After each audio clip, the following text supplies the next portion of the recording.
Cowboys, and I want to give a major shout out to Mike Tag. Keep bringing the hype to the Cowboys Nation. We love and appreciate it. Now, can you dig it?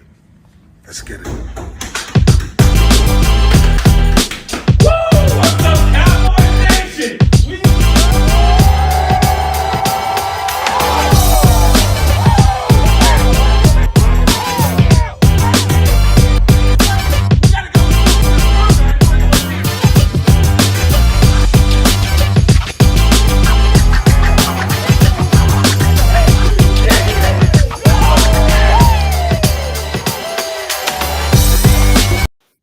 What is up? Welcome to another edition of the Cowboys Cave. I almost was going to mess up our name. I'm still getting it in my head, but everything is good, man. It's Tag and K9. We had a great night last night with JT Thomas, Pittsburgh Steelers, but we still got more work to do, and it's all Cowboy talk, right, Kelly? That is absolutely correct. We got plenty. There's nothing but Cowboys today, so we're gonna get in and dive into the draft. I couldn't be happier to do that, man. The draft was a great experience. I had a blast there. Yeah. Kansas City, they did it right. They absolutely put on a class event, and it was great for everybody that was able to go there and be a part of it. The NFL just keeps outdoing themselves every year with this, draft and the fan experience. So it was great. It was great. And I'm ready to talk with a lot of Cowboys fans because today I spent too much of my time arguing with idiots today. Well, Really we're going to did, get in. man. We definitely got to get into some of that because I was picking up on them. Like, I don't know where you get these guys from. I don't know, or you're just so engaging that they just feel like they got. I lay low during the off season. You're full swing, 365 days, but I'm what you call a troll right now. So I troll and watch you, and I just sit and laugh at all the comments and some of these. I mean, Texans. Are we really? Is that where we've become? Or we're comparing the Cowboys to the Texans? I have no idea where that came from. They started talking about playoff wins and talking about how the playoff wins, and I came in there and I said, "Well, the playoff wins don't really mean shit. Them are like participation trophies. They don't mean anything." They're like, "Well, then how do you tell if your team's better than than another team?" I said, "Well, it's not by playoff wins. They're dating back to like 2011." I said, "Just look at." Last year the wins, and then he's like, "Oh, so you're saying regular season wins mean something, but playoff wins don't?" I'm like, if you can't look at a team that went 12-5 versus a team that went won three fucking games, 3-14, and tell the difference between those two teams, you have absolute no business talking fucking football, man.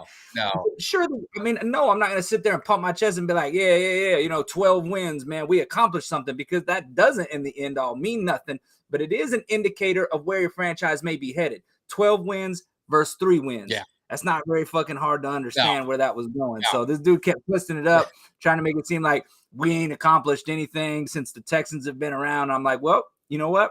In the end, you're right. We really haven't, because we ain't won a Super Bowl. But you could say that about a lot of other fucking teams. Wow, there was one of them, a Dolphins fan. Now, I'm from South Florida. I know the Dolphins well, and I'm probably older than you, and I'm older than our guest. The Dolphins hadn't won a Super Bowl. I was swimming in my dad's nutsack the last time they won a Super Bowl. I mean, I wasn't even around. So I don't know how Dolphin fans say anything. Yeah, what's funny is that when I started clapping back at him about the Dolphins, he's like, "Well, I know my team is a shit show, but at least I can admit it. I wasn't coming here talking about the Dolphins." I said, "No, but you're a fucking Dolphins fan, and we're talking Cowboys and Texans, and you butted your nose in there. So don't get mad if people get fucking roasted coming up here with that bullshit." It's insane, but hey, we're not gonna let that get going because we've got a great guest. This is That's man, right. EJ. That's right. We're gonna bring him in. I was on the Cowboys Can Fan the draft night, and my power went out. I told the story, and there was a big mess, and so EJ was on as well, and thankfully, he covered for me. He handled all that business because I didn't even know what was going on. And people said, "Well, why didn't you watch it through your phone?" Well, the reason I didn't watch it through my phone was because I was trying to save my battery because I had to go on the show. I'm a man of my word. If I commit to something, I'm going to do it. Yeah, ain't nothing going to stop me. So that's what happened. But without further ado, let's get EJ on. So we got to talk some Cowboys, man. What's going on, EJ? How you doing? Oh yeah. What up? What up? Just excited to get in here and talk some draft and see where our roster's headed, man. Yeah. Well, before we get going, because I'm bad at this, but I got to get out of the way. Tell everyone where they can find you, follow you, because like I said, you put out some great draft stuff, and we gotta get them followers up for you because you bring it. Yeah, just Boys in the Zone on Twitter. Working on putting out a YouTube page here soon, but it's in the works. Just trying to grind on the Twitter and bring draft content and Cowboys content ultimately. No, awesome. So we're gonna get going, and I know Kelly, we've seen some comments right about the schedule. But you want to break the news to them about the schedule, what's going to be happening? Oh yeah, next Thursday, we got the schedule release coming out. NFL is going to release a schedule, so me and Mike are going to be live, and we're actually going to be watching it and doing the live, so we can be interacting with you guys. But we'll break down the games that are coming, the big games, the premier games, which we all know that all the premier games are going to have the Dallas Cowboys in it. So we already know that. Yeah. But we're going to talk about what games we might be going to and all that. So Cowboys Nation, you guys definitely want to be here for that because that's going to be a good one. We get to see the dates that we're going to be playing teams. We got the Jets that are coming. We got so we got Aaron Rodgers. We're going to find out if that is going to be a prime time. I bet that's a prime time game, Monday night or Sunday night. It's night. Either that or it's Thanksgiving, right? It's probably 50-50, EJ. Yeah, exactly. AFC this year? Yeah. So it's going to be a big one. And more importantly, we got to figure out which game Kelly and I are going to be rolling into. We're going to be sitting club level. We're going to be hanging out with all the people. We're going to be doing all the stuff, tailgating. So that's the most important thing is you guys are going to find out what game we're going to so you guys can book your tickets and make sure you guys meet us, and we'll be hanging out, tailgating, and having a good time. So the last piece of business we got to get out of the way is I think this was a lot of fun, and we definitely want to do it again. Is we're going to give you guys the opportunity. Let me try a different way, see if this is better. Is we're going to let you guys call in. So the way it works, if you hear someone on the phone, don't call in because I only got one line. It patches right through my cell phone, which in turn gets put into the little box, and then you guys hear things. Now, don't think you could be prank calling me because this ain't my real cell number, so don't be trying to pull no shit on me either. So, but you guys want to call in and interact, do it, but let's not waste no time.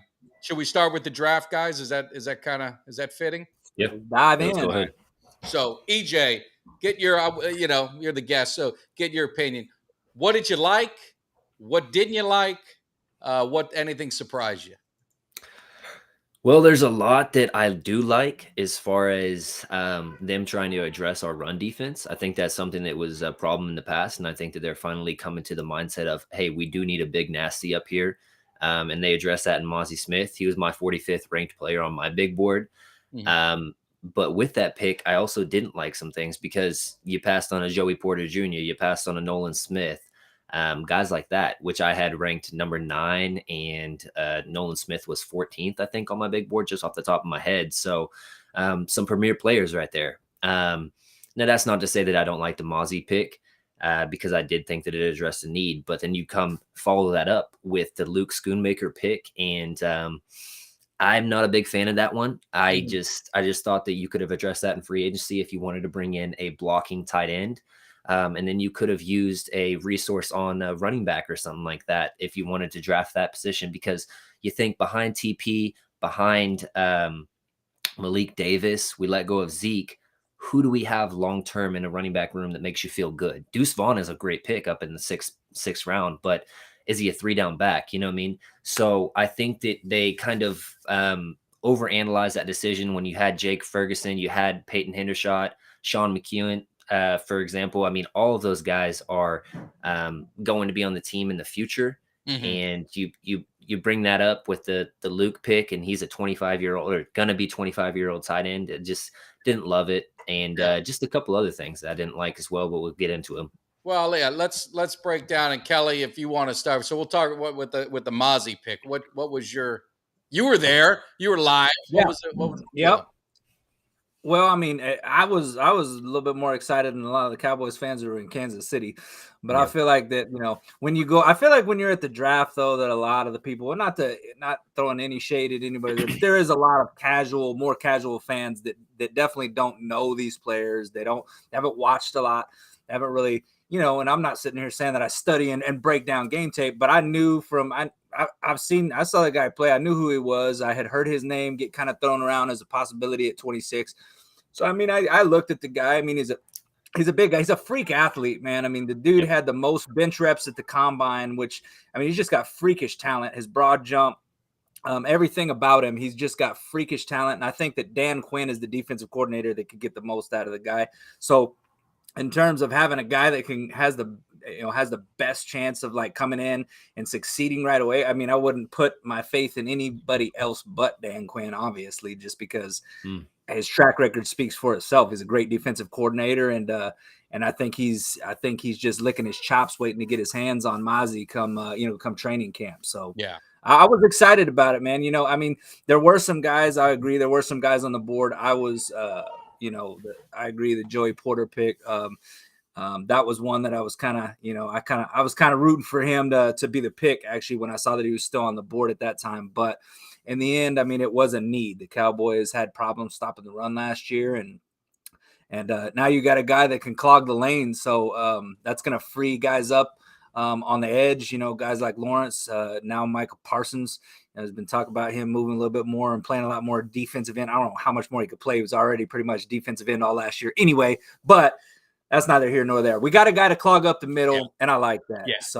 I mean, I agree. What I talked about this draft for the Cowboys, it wasn't sexy. I mean, they didn't have all the sexy picks, the sexy names, but it was effective to what they need, in my opinion.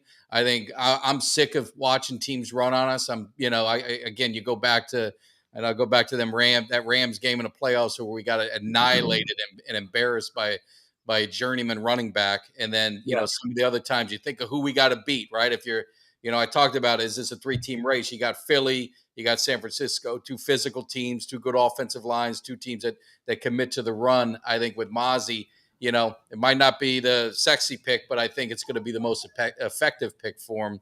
I don't know what it is with these Michigan guys, though, but then you go in the second round and you get the tight end. I'll be honest, I don't know him. He looks like, his body type, and I could be wrong, he looks a lot like Schultz, and I guess he's got 86, so he's got his number 2. Hopefully he doesn't fumble like Schultz, but I wasn't sure on the tight end. I wasn't sure on the tight end because you've got Ferguson, you got Hendershot, but maybe there's something we don't know, because they got him early, and the tight ends were falling. I know the draft experts said there was going to be 4 tight ends that go in the first round. I think only 1 went. So the tight end, if there's one that, you can kind of nitpick on, it's probably that one.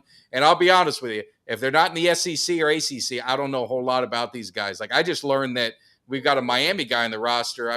My man Redwine. I don't know where he came from, but he's on the roster. So the draft wasn't sexy, but I thought it was effective. And hopefully we get some of these guys that are going to contribute, because I think, like, you guys have seen with the Cowboys, they're looking for contributors now.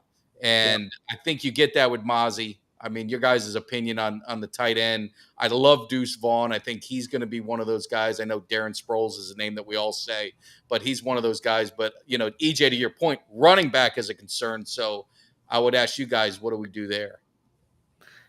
Yeah, I think that the tight end pick, I think that they saw what Schoonmaker could do at blocking as the fullback, blocking inline, offline, everything that he does. I think that they kind of saw him as a George Kittle type. And then bringing in Lipke and the undrafted free agency signing, they might want to try to transition into something more like the 49ers, running behind Kittle and a use check with those 2 guys. Who knows? I just thought that second pick should have been better allocated, because if you see the release audio with Will McClay and those boys in the war room, it was talking between either A, Mozzie Smith in the first round, or B, Bergeron, which is what everybody's saying, at least on the comments and stuff like that. Yeah. So if you felt that Bergeron was a possibility at 1, why didn't you come back in the second round and go pick up an offensive lineman that could help you now versus somebody that's just a blocking tight end that has 600 career yards at Michigan? I just didn't see the point in that. And I mean, I'd like to hear what you guys have to say about that. Kelly, I'll let you talk, but I thought he was an athletic tight end. I didn't know he was just a blocker. He is. I thought he was an athletic guy. And Redwine, just to my man Steve, I saw it on the roster. I don't know where he came from, but on DallasCowboys.com, it shows him on the roster. So we got a guy from the U, hopefully, there. But anyway, go ahead, Kelly. No, I thought as far as tight end, that was probably, out of all the picks, that was probably my biggest beef. I was tweeting the whole 2 weeks headed up to the draft that I didn't think tight end was in an area of need that we needed to address. At least early, you know what I mean? I wouldn't have had a problem if they would have done something maybe later, picked up a guy a little bit later, a guy that they could develop, because I feel like Hendershot and Ferguson were fine with that right there with what we got. I think they're going to be just fine. I was hoping that they would have gone, offensive line in the second round. I did voice that, that concern that out of everything, I think right before they actually drafted Deuce Vaughn, I jumped on Twitter. I said, if I had any complaints, it's that they hadn't addressed, the offensive guard. They didn't get a guard. I feel we're a little weak at guard, and I said, and we didn't get a running back. Then right after that, they grabbed Deuce Vaughn, which is one of my favorite running backs. Outside of the top heavy guys, I just loved what he brings and his versatility. I think he could be. He's basically like a little smaller version of Tony Pollard, but he's super explosive. Love that dude. But offensive line was something that I just was kind of. I feel that we're pretty thin still. But obviously they must be seeing some things out of some of the guys that weren't that Waletzko still on the roster. That I think they're probably did they sign a guy, kind of like a little journeyman, maybe a 5-year. Yeah, they did. They picked up a guy. Yeah, they picked up a guy from Chuma Adoga. Falcons. Yeah, I think he was. Yep. So yeah, they did pick up a guy, and there's still going to be some guys out there that can be had in free agency, and when it comes to like roster cuts and stuff, that they can build up that depth a little bit. But I just kind of would have liked to see him address that and bring in a little bit more youth to the line. But other than that, like I said, other than the tight end, I was pretty set on most of the draft. I liked pretty much every pick outside of that one. That was the only one that I had any real beef with. Yeah. And if any of you guys are pissed off, you got a number you can call. We ain't hiding from exactly. It. Yep. Just call it. But so the fullback, he seems to be, and where is he from? South Dakota State. I've never seen a North Dakota State. Yep. North Dakota State. Never seen a game. I don't know him. Big guy. I looked him up. It looked like he had a lot of yards for a fullback. Yeah. So is he? I always got to go back in time. So is he a Mike Allstott type of runner? Who would you compare him to? And are you excited about him as well? Both you guys. I don't know that he's like an Allstott. I think he does just as much in the running game as the receiving game as well. So he's kind of like a tight end fullback hybrid kind of a player. They use him as a running back there too. I mean, this guy got a lot of touches, and his yards per carry was great. I just think he's an all-around really good player. I was surprised he went undrafted because I had him as a 5th round grade as a fullback, and as a fullback, that's high praise. I mean, there's not a lot of fullbacks that get drafted regardless. So this is a guy that I really liked, and I think he can do a lot of different things for you. Blocking's one of them, but I think he gives you a lot out of the backfield in the receiving game as well. Yeah. Yeah. And I had him in several of the, I did a bunch of those mock drafts, and he kept kind of sliding in there in the 7th round. He was there available in almost everyone that I took, and I kept taking. People kept asking me that, why are you taking this guy? And I'm like, well, I said, for one, you're talking about Zeke is not on the roster anymore. So if you're looking for a guy that can possibly pick up the slack when it comes to the pass blocking game and still having a back, in the backfield, of like, this is a guy that fits that mold. He's a blocking guy, but he's not just that. He's also versatile to where he can catch the ball. I mean, if you go and watch his highlights, you'd be pretty impressed with him. And I get, that he plays from a smaller school, but we've seen that a lot of these guys can transition into the NFL just because a lot of these schools, they're running the same pro style offenses that are in the NFL. It's not that big of a learning curve.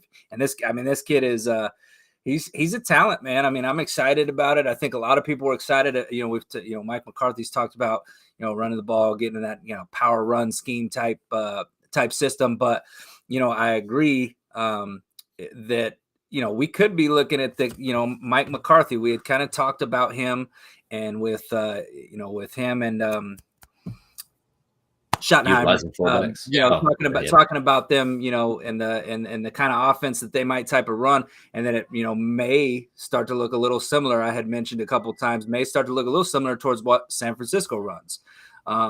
Just because they run an offense kind of like what it seems like we're building ours to be. And if they were to do that, I mean, I've said before, I think that bodes well for for Dak Prescott, just because of the simple fact that when you look at the 49ers offense and the way that it's built and the way that they've had that built, they can just kind of plug in quarterbacks, and it's a system that is quarterback friendly. Like, you know what I mean? You've got guys that are out there to make these, these quick plays, and it's just I think it would be a good offense for Dak to run. So we'll see if that's what it kind of goes to. But I mean, it looks like they're definitely kind of getting the personnel to at least have that ability or flexibility in their offense. Yeah. Yep. Now, I dare say, I don't know what the reaction will be, but does us not getting, and again, Deuce is a or he's a great running back, little running Yep. back. That's rude, but but not your prototypical running back. So I guess the thing is, does this open the door? Does this leave a crack open for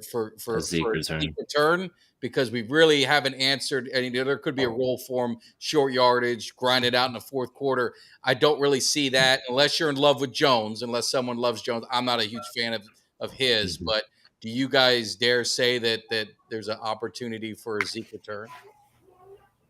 I mean, I think that there has to be with the running backs on the squad right now. I mean, Rojo, he came into the league very young. I think he was like 20 coming into the league, so he still has a lot of tread on the tires left.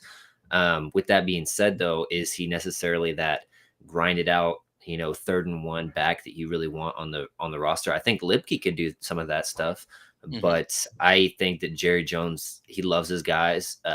Zeke's a future Ring of Honor kind of guy, so.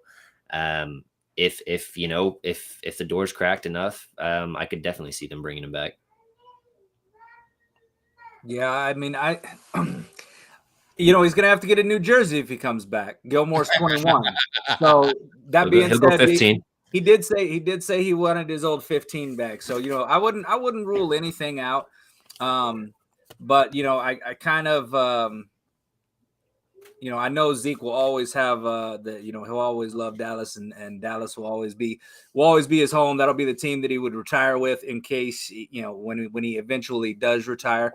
But I almost kind of think that he's looking for a place that he can go and he can prove himself that he's still got it. Because I mean, the Cowboys didn't really come with him and do him any favors. I mean, they didn't really offer him, didn't say, hey, we can restructure, we can do this or that. They were just kind of like, hey, you know what, we're gonna part ways, and and that was it. So I think Zeke might be looking for an opportunity to take his talent somewhere else, and I think he's willing to hold out and find that right opportunity. Because let's face it, you got training camp coming up. There's going to be some people there's going to be some teams that are going to be needing a running back, and when that happens, I think Zeke, in terms of free agents, is going to be a guy that's high on a lot of teams' lists to call if they need him, or if they have an injury, they need to fill that running back position. So, me personally, I don't see it happening. I mean, the door is still open just because of what our running back position looks like right now. But I think the Cowboys front office is just kind of ready to roll the dice with what we have. So, for good or bad, we'll see how that works out.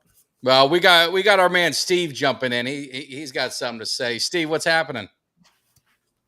What's up, Mike? What's up, K9, bro? I'm glad I was able to call in the show, bro. How's it going, Steve? What you got for us today? What's your feeling with the Cowboys? What you feeling good? Man, hey, look, I was calling. I was gonna talk about the draft. It was kind of hard to watch the live and call in at the same time. I was wondering if I was gonna work out, so I used my wife's phone and watching the live on my phone. But yeah, I want to talk about the draft, but he kind of blew my mind with this news about Sheldrick Redwine from the youth joining the Cowboys, bro. I'm pretty hyped up about that. I was a big Redwine fan when he was at Miami, bro. That dude always got the turnover chain.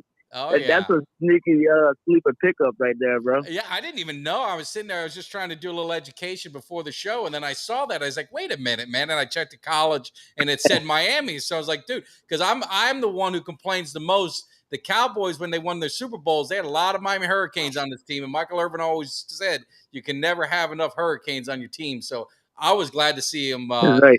at least pick one up. I don't know if he's going to make the team. I hope he does, but it'd be nice to get a Hurricane on the team. I think he will, bro. I mean, I was watching him when he was at the Browns, and I followed the guy because, like I said, I was a big fan of Redwine with the turnover chain and everything. Yeah. When I seen we got a Redwine, I was like, oh, man, that was news to me, bro. Yeah. So we was talking about the draft and everything. I think he'll be pretty solid. He should make the roster of all the safeties we got. I think he'll be a good solid backup. If he makes a play, he'll get a chance. He'll get some turnovers, especially with Diggs and all back there with him. Oh yeah, no, I was just looking real quick on that red wine. You guys are talking about Sheldrick red wine. yeah. So it looks like he was actually. I just had to look it up real quick so I could see what it was. So he was actually drafted by the Cleveland Browns in 2019. We signed him on the roster last year. So 2022. We actually had him last year. He's probably He must have been hiding on the practice squad. Or something? He's hiding on the practice squad. So maybe he'll be able to come and crack that roster this year though, and show get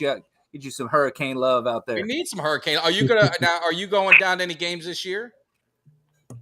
Man, the Miami game is the one that I'm really like trying to get a date on because I got married in Miami and everything. I want to get back in Miami, and I hope that it will be on the same weekend as a Hurricane game. That's what I'm saying. I'm looking to double dip. I'm looking to double dip myself. So there you go. Yeah, that's what I'm hoping for, man. If they can pull that off, because that's the best of both worlds right there. I love Florida and Texas, and if you can go see the Cowboys in Miami, you can't beat that, bro. No, I appreciate it. Yeah, that'd be awesome. Hopefully, now when they play when Dallas is going to Miami, it's going to be in the heat.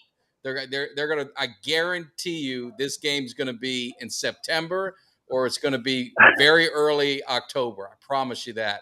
Every time we've played, yeah, I mean, I'm from Louisiana, so it's always hot. We're dealing with the heat all the time down here too. Yeah. Well, cool, man. Well, I appreciate you jumping on.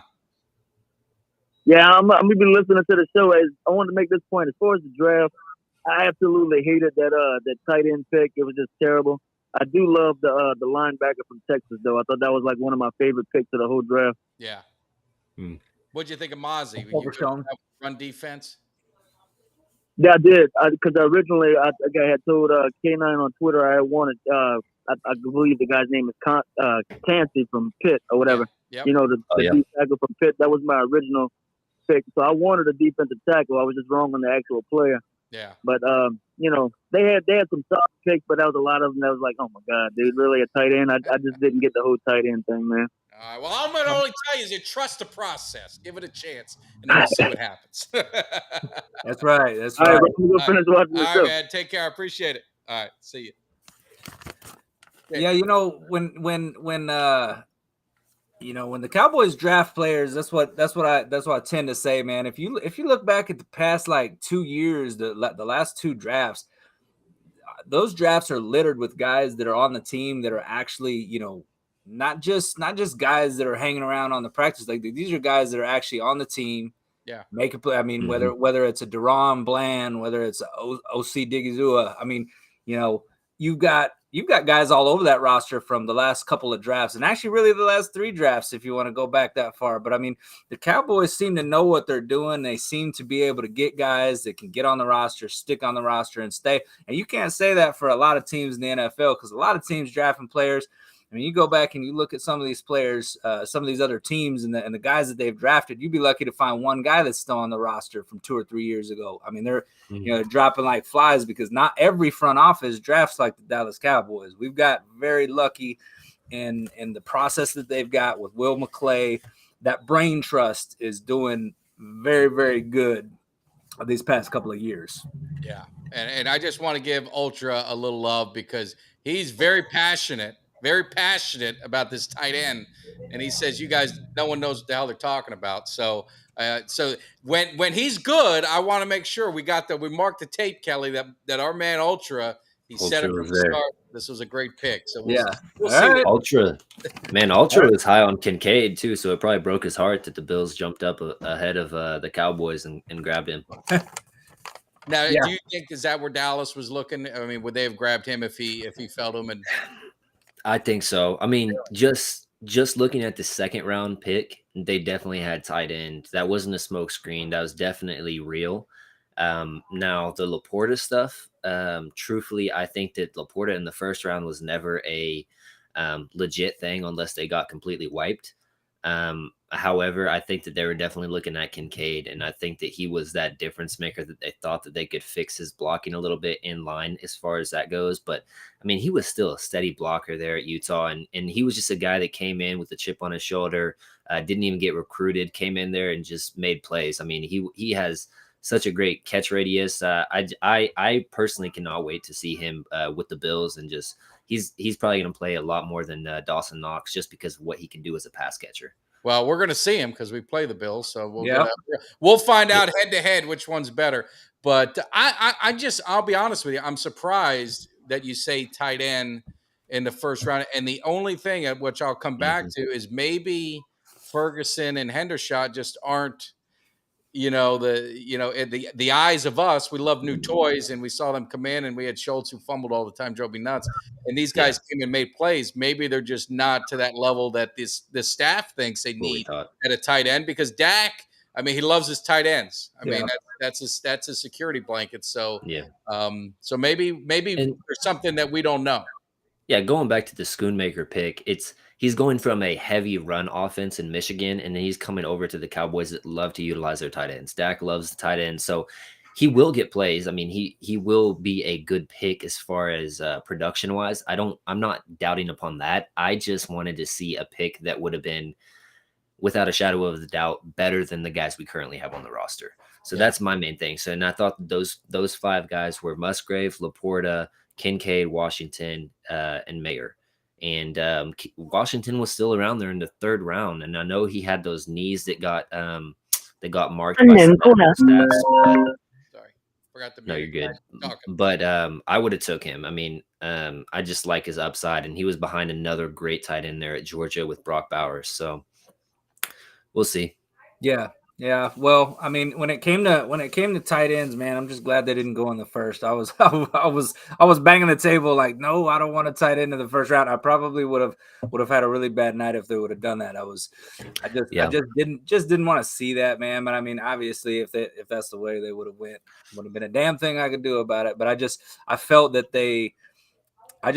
when you look at, and me and Mike talked about it a couple weeks before, was that, tight end is a position that it takes a little bit for these guys to develop, to get in. You don't see a lot of tight ends jump in and make instant impacts. I mean, even a guy that was drafted, with the 4th overall pick, Kyle Pitts, the year before, 2 years ago, his first year, his rookie season, he put up over 1,000 yards, but he only had 1 touchdown. And that guy was talked about as being like, the biggest red zone threat since Gronk. They were like, he's phenomenal. He's gonna have this amazing rookie season. And I mean, his career is still, it's definitely not finished by any means. He's got to get him a good quarterback. But for the number 4 overall pick, what he produced on the field was a disappointment. You know what I mean? And you think to yourself, like, if we would have got a tight end at 26, is he going to produce more than 1 touchdown? Like, you would hope so. But when you look past over the history of tight ends, not a lot of first-round draft picks have come out and been instant impacts. There's not very many of them. So I was just kind of leaning way away from that. I thought the Cowboys had more needs to address where they were thinner at different spots than that. So well, I had to jump off real quick. I don't, we don't like leaving our guests waiting, but and I shit you not, we have another Steven, and he don't sound like he's from Louisiana, but he said he's from Louisiana. Steven, how you doing, man? Oh, let me switch this. Wait, let me get you back over. Sorry, bud. There you go. How you doing, bud? Hey, how you doing? Good. What's going on? What's on your mind? What's up? Oh, what's going on, fellas? How you guys doing? I didn't know I was on the air now. No, you're on the air. Oh yeah, you're on the air. You're in front of the millions and millions of Dallas Cowboys fans around the world.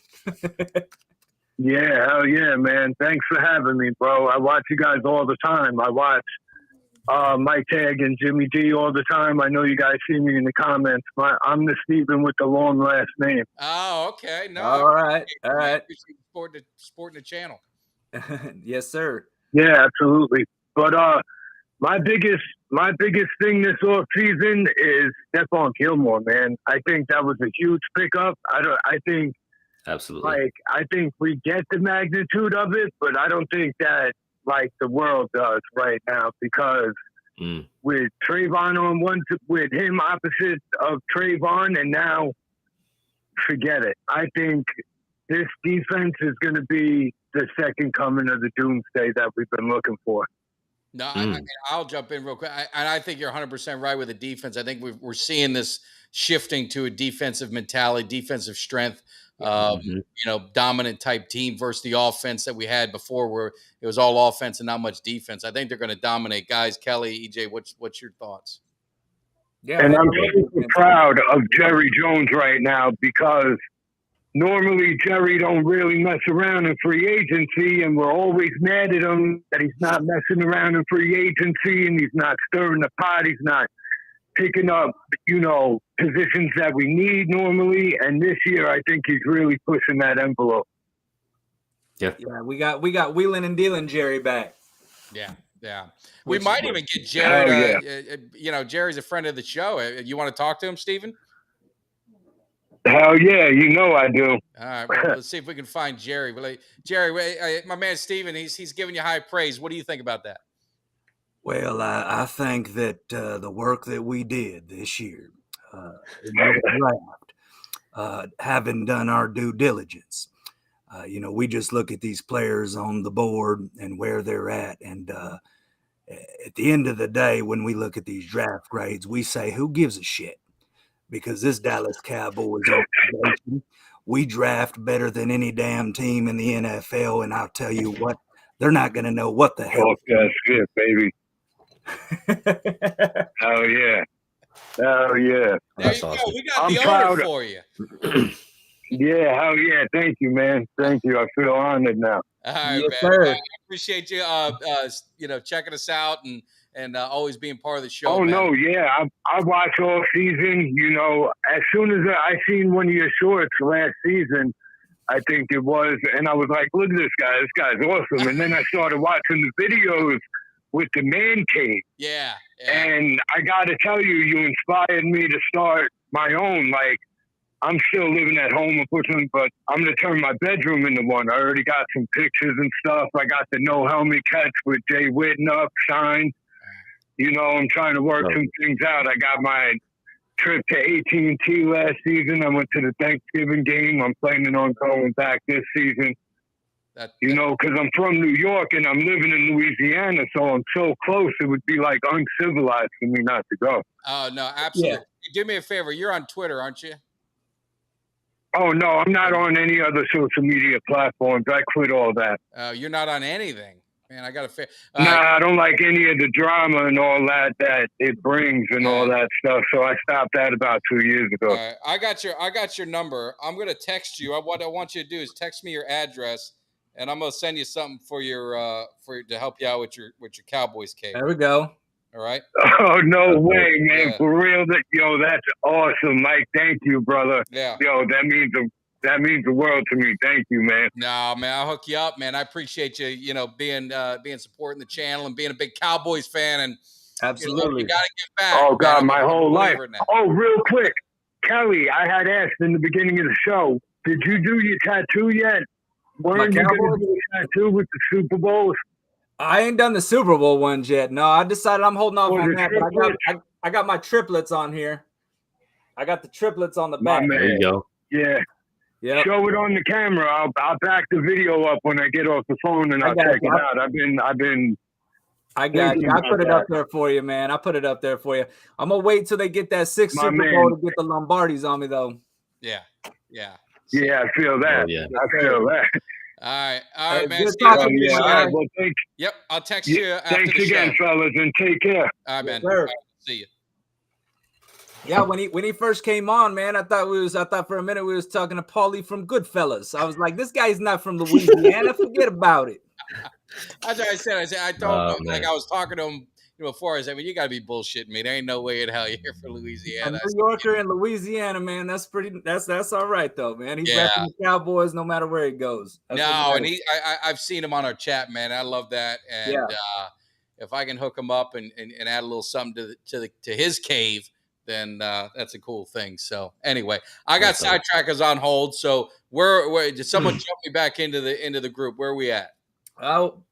We were ending up at I think we were talking about the Cowboys' doomsday defense or whatever. Defense. So So you guys, I mean, we talked about it, and Kelly, you made a perfect comment about the JT Thomas. I played that clip about when he said that they knew they beat us before the game even started. Don't you think? Do you get a feel that this is the kind of defense we're building, is to have that mentality like that? Yeah, man, absolutely. They got because it's not just the way that this defense plays, but it's the physicality they play with, because that Yes. first San Francisco playoff loss, you could tell that the defense looked a little shell shocked, because they came out San Francisco, they were the more physical team, but physicality and how you play that game is a thing that you got to teach, you got to coach, you got to ingrain that in your players. And I think Dan Quinn's doing a good job, because in year 2, while we may not have won that game against San Francisco, that defense came to play. And they had that physicality. They had that dog in them. And the guys that we're drafting are the kind of players that Quinn wants. They got a little bit of nasty in them. They got a little bit of, they're guys that ain't afraid to mix it up. They're not afraid to hit somebody. And that's what you want. You want a defense that's not intimidated. Like Michael Parsons said, they want to be the bullies. They don't want to get bullied. They want to be the bullies. And I think that's what, Quinn is instilling in this entire defense. And you're seeing the transformation in it, because, like we've talked about plenty of times, man, culture don't happen overnight, and that physical type of play, that bruising style of play, the hard hitting type of defense that Dan Quinn, you can't just change that overnight, because these Cowboys and that defense, they were not that. This team was not that. McCarthy and Quinn have taken over, and I've seen the culture change. I mean, this team is changing. They're not looking like the team from the Jason Garrett eras. They're starting to be a more disciplined team to cut down on the penalties. They're just starting to look like a more well-rounded team, which gives you reason for optimism. And yes, I absolutely think that we got a defense that's heading towards being one of those defenses that is a feared defense that opposing offenses just don't want to play. Yeah. EJ, anything to add? Yeah, I think that drawing parallels to that Seahawks defense DQ ran there in Seattle, I think that you can draw parallels to that with you got the secondary lined up with 2 ball hawks now at corner, actually 3. I mean, if you add in Deron Bland, shoot. And then you got your safeties. You got a hard hitter like a Cam Chancellor with Dono. You got the versatile player with Jaron Kearse. You got the free safety with Hooker. You talk about a 4th-round draft pick in Fahoka. He's kind of like a Michael Bennett. He's going to play inside out a little bit like that. Micah Parsons is going to stick to edge now. You got Overshown that can play a little bit of the Micah role if you wanted to, or he can play kind of the Kearse role. He can drop back in safety. He was a former safety as well. So I'm really excited about the defense. I hope that we can really build on that, and they don't drop off towards the end of the season like last year. But as far as Kelly was saying, whenever it came playoff time, they were ready to roll. They definitely weren't the people to basically fail for our team. Yeah. I think that they were the reason why we're even in the game, in the 49ers game. So you just play good offense, and you control the clock kind of like the Eagles do. You allow your defense to come in fresh. They're not always having to come in and make a play. I think that's going to pay dividends for later down in the season. So I'm really excited about the defense. Yeah, and I think what they're doing with that line, if I'm going to go back to the 90s, because that was the greatest decade of my life. And they came in waves. The defensive line, it was waves, and I think that we've got the depth now, and we've got the guys that we can do that. The one thing, and I've seen it all over the news, and I will say this, I don't know if I'd go that far with Larry Allen. I don't know if I'd go that far. I don't know if was it Dave Campbell who told us a Larry Allen story about him, just basically destroying somebody in practice or somewhere. But Larry Allen was a beast. But getting back to the defense, so you've got Micah Parsons. They're talking about him moving to full-time defensive end, which he pretty much was doing that pretty most much last anyway. year. But Yeah. my concern was him. Seemed like he wore down a little bit, maybe got nicked up. I mean, there is a big size, not a huge size difference, but there is a size difference between a Tank Lawrence and a Micah Parsons on DN. So, I mean, what is your guys' thoughts on Parsons moving to DN? I know the money's is a motivator for him to go to DN, but what's your guys' thoughts? Yeah, I think that it's good for his career, like you said, for him to get the bag later down in the future, but also just for the Cowboys. You talk about a guy that rotates, because the defensive line is going to be rotating. We got so many bodies there. You're talking about a fresh Micah Parsons at the beginning of plays each time, where he's not having to drop back and worry about coverage stuff. All he's thinking about is how I'm going to beat this guy in front of me. I think that that's going to work great, and I'm really excited to see what he can do. You know, I think he's going to be pushing 17, 18 sacks this season. Yeah, I like that move. I mean, he did play a lot of defensive end last year, lining up at DE, but having him, having that be his primary focus. I think, I think what that is also going to be dependent on is going to be, the linebacker room that we currently have and how they're gonna address that right now. Because obviously, if he's there, you're talking about moving. Now, we did draft that linebacker from Texas, Overshown, that people have been talking about in the chat a lot, which I think he's going to be a good linebacker. We still got a couple of linebackers back there who have yet to really come out and prove themselves. That might get some opportunities, whether that be Jabril Cox or Damone Clark. So we'll see how that works out. But I mean, how could you not like Michael Parsons rushing the passer? I mean, the dude's one of the best in the game at what he does. So, I mean, and obviously financially, a defensive end is going to get paid a lot more than a linebacker is getting paid as a top defensive end. He's going to get more money too. So this is probably a good business, as Dion would say. He's making a business decision right now on doing this. So, and I just wanted to add one more thing when a guy was for the comment on the Larry Allen thing. This is something I read today that I didn't know. So at the Mozzie Smith, the bench press, he did 22 reps. Typically, they do reps in the combine of 225 pounds. He did reps of 325. 22 reps of 325. That's some freakish strength right there, man. That is insane. I mean, man, you talk about a guy that can lift that. I mean, imagine what he's going to do to some of these, offensive linemen, man. I mean, man, you love to see that. Yeah, no, absolutely. So we've only got, my man's got to go to the movies, man. He's got family time. So we got about 14 minutes or so.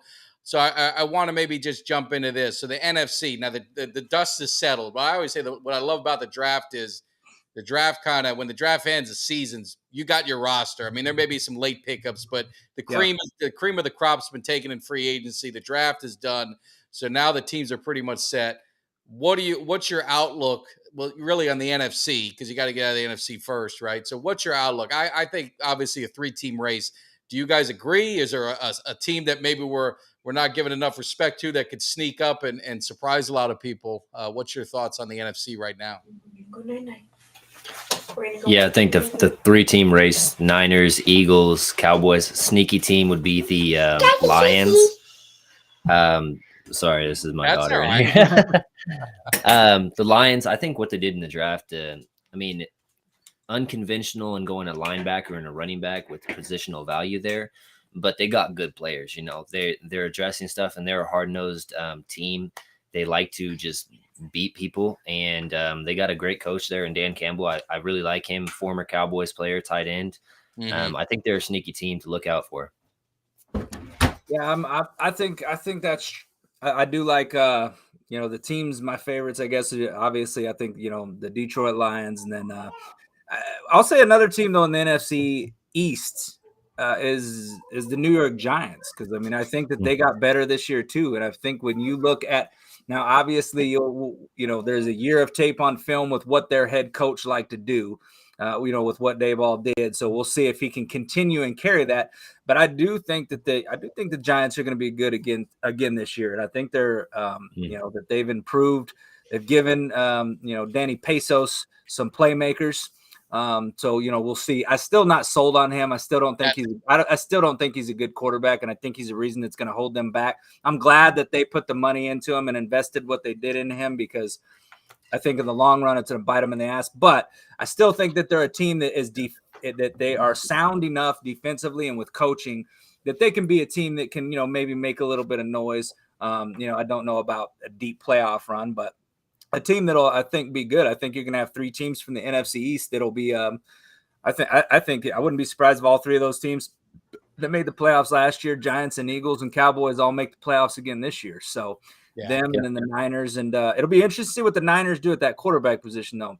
And I got Purdy, but they also got Sam Darnold, and he's been getting, Sam Darnold's been around. It seems like he's been bounced around, many different teams, but he's been getting some praise about his, that he could be the guy for him, because, Some guy tweeted out from San Francisco media that he has the best arm of all the quarterbacks that they've had in the past couple years. I don't know if I buy that, but I mean, you know, Hey, Kyle Shanahan. Yeah, I mean, Shanahan seems to be able to plug and play quarterbacks at will, so I guess we'll see. Yeah, exactly. And I think I think the one thing that has me maybe a little bit concerned is, and we're going to find out next week's the schedule. The Cowboys, in our division, we have to play the AFC East, which just got better. I mean, Aaron Rodgers is still a guy that we've had a lot of problems with, and I'm not looking forward to playing him. We got to go to Buffalo. Miami, it's got a lot of talent, so it's not going to. New England is they still got Belichick. They're not going to be an easy game. So I look at our division, and you saw how important that number one seed was, in the NFC, and that's what you really are going to be striving for, because in the NFC, being a 3-team race of the 3 dominant teams, only one's going to get that number one seed. 2 of the teams are going to be playing each other twice and are playing the AFC East. I don't remember who the West is playing, so I'm not sure if maybe they're playing if they play the AFC West, then that's probably going to be a wash, or maybe even be in our favor. So I think the schedule is going to dictate a lot about positioning, and that could play a factor in a role of who comes out of the NFC East. Unfortunately, hopefully it'll be in our favor. Yeah, I agree with that 100%, man. And you got to just I feel optimistic, man, as a Cowboys fan. I mean, obviously last year I hated how it ended. I was pretty pissed off, as most people were. And I thought Dak Prescott needed to step it up and play better. And I was not a person that hid that. And I still think that, I'm anxious to see what he's going to do this year with the better receiving crew. I do like what they've done, addressing that, bringing Brandon Cooks into it. And we'll see if Jalen Tolbert can crack this roster and start making some noise. And we'll see what happens, man. They're definitely giving him some weapons, and he's going to have a good defense to back him up, and roll the dice and see what happens. But I mean, from the outside looking at it right now, I have no reason to think that this Cowboys team is not a playoff team and that they're going to be competing for the NFC East, title and possibly maybe even a number one seed. So we'll see.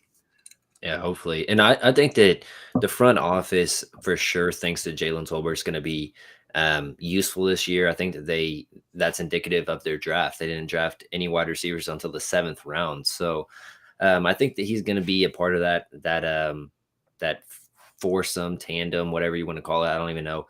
But I think he is going to get reps, and I think he's going to make some plays. So yeah. And he's going to shut my man Ultra up, because Ultra, as you can see, he just does not like Tolbert. I've said a million times, I've seen Tolbert play a lot in college. I think he's going to be set up better going into this season. I don't know what happened last season, but for whatever reason, it was Dak's injury, whatever. But he got beat out by an undrafted free agent to even start the first game, and so he definitely was disappointed. But he owned it. I mean, he hasn't shied away from it in the media. He's kind of and he's putting into work. So I'm going to hold out hope that he can be a difference maker for us. And again, in the receiving core that we have, what do we ask him to be? The 4th receiver. I mean, if someone comes down, obviously he's got to step in. So there shouldn't be a lot of pressure on him. I think the pressure maybe got to him last season when we cut Cooper and we draft him. And it's that, like I said before, what the Cowboys do is they got to get impact through their draft. And maybe he just wasn't ready for big time yet, because everyone anointed him as the number 2 receiver. Oh, he'll be number 2. And maybe that pressure coming from a smaller school might have been a little bit too much for him to handle. So he doesn't have a lot of pressure on him now.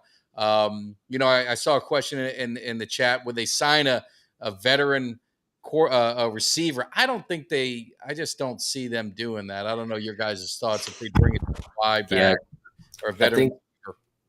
I think the only way that they would sign T.Y. Hilton or a vet, is if they felt really good about Deuce Vaughn being that replacement for a Turpin, so that they can cut Turpin loose. They still have their special teams player as far as punt and kick returns, and then they could also add a receiving threat to that wide receiver room. Yeah. I love my man Ultra. He's always giving me shit. He is not. The thing I'll say with Ultra, man, you do bring facts. You do bring some good. Good. So as long as you do that, we don't need to agree. I mean, I'm a fan like you guys. I got my own problems when it comes to some of these players. I ran out and got a Morris Claiborne jersey, and I got what was it? Who got Claiborne or some shirt they came out with. I was all in on him and proved to be wrong. So got burned. Yeah. Well, hey, you know what? I was going to tell you before we end up getting too close to the closeout of the show. So one of the fan bases that I'm not sure, they always find their way to me, and I hate giving them really any type of airtime on our Cowboys cave here. But I got something here that I wrote down because Philadelphia fans were coming at me left and right today, and they were talking about how they stole the draft. They got Nolan Smith, they got Jalen Carter, blah, blah, blah. And then the only thing that gave me comfort in any of this, right, is going back and just looking over just a little something here I wrote down here. Prepared statement here.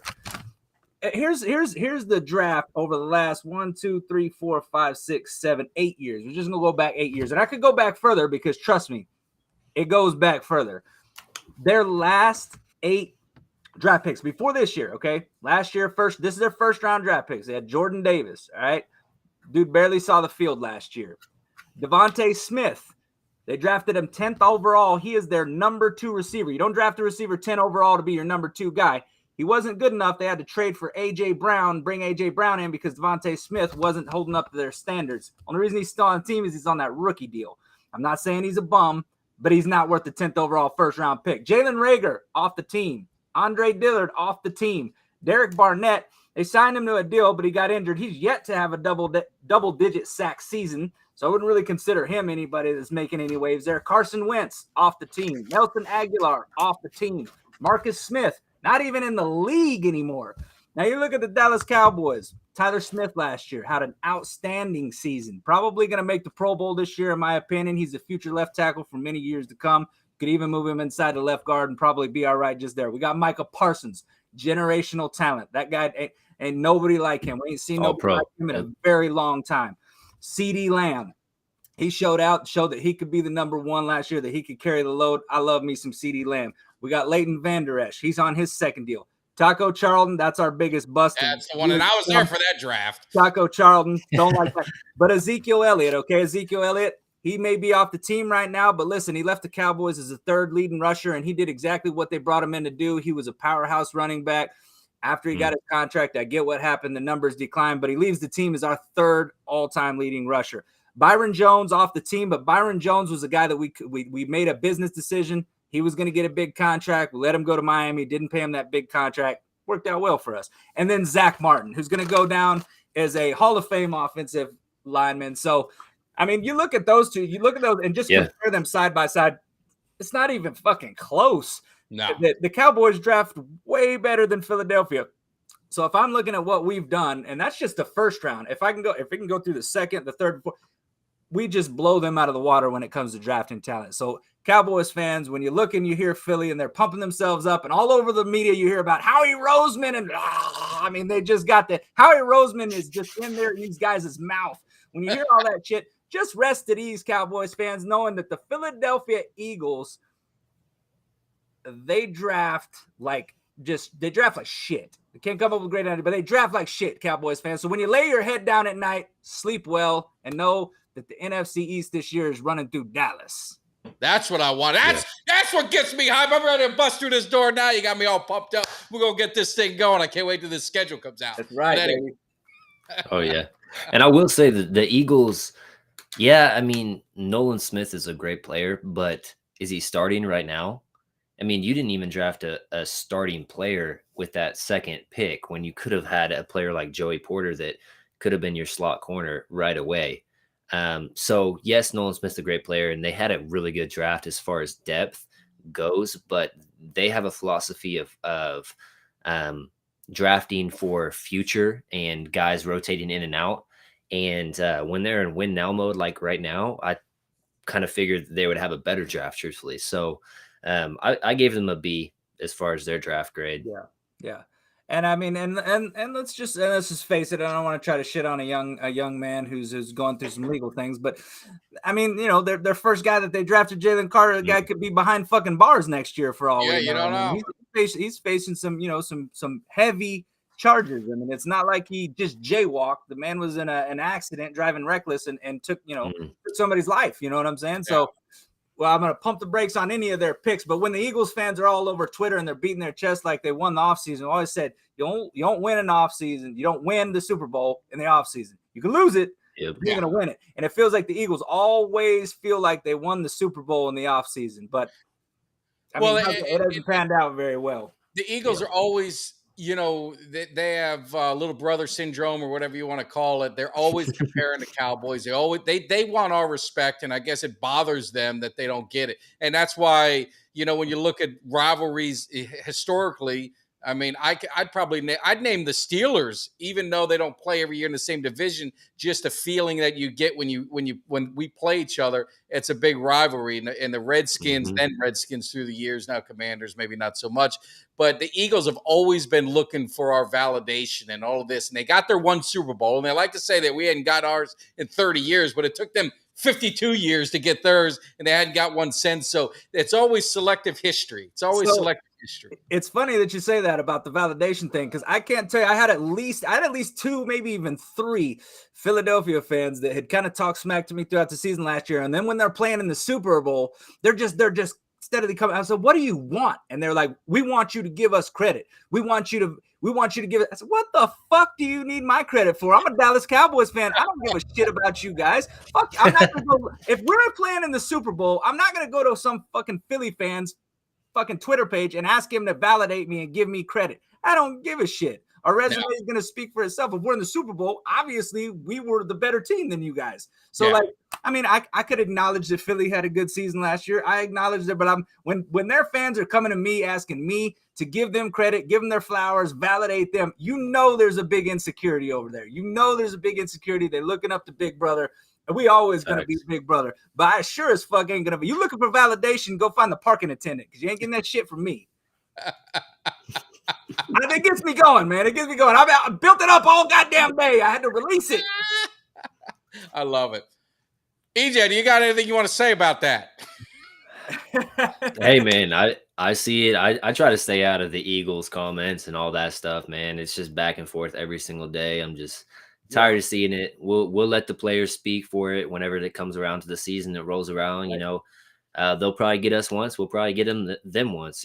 That's just how it works. We're rivals, but I'm just excited for our additions. I feel like outweigh what they did, and we'll see if it closes the gap. So yeah. Well, I know we got to balance, but that's the one thing I say is these eyes have never seen the Dallas lose to Philly in person. So you bet your ass I'll be at AT&T to make sure we beat them down again. But all kidding aside, Kelly, I know you got to run. You got family time, and family time is the most important time. So definitely, we had a great time in the show. The people who called in, again, you guys don't be afraid to call in, man. We're going to set it up too where you can jump on the stream as well. We didn't want to do it now. We got a great guest. We didn't want too much distraction, but EJ, loved having you. We definitely need to do it again, but because we can go for a couple hours. We just got to, we're short on time, but want to come back. But where can everyone follow you? And make sure you guys, if you're following us now, hit that follow button or hit the subscribe, hit the like and all that stuff. But EJ, where can everyone follow you?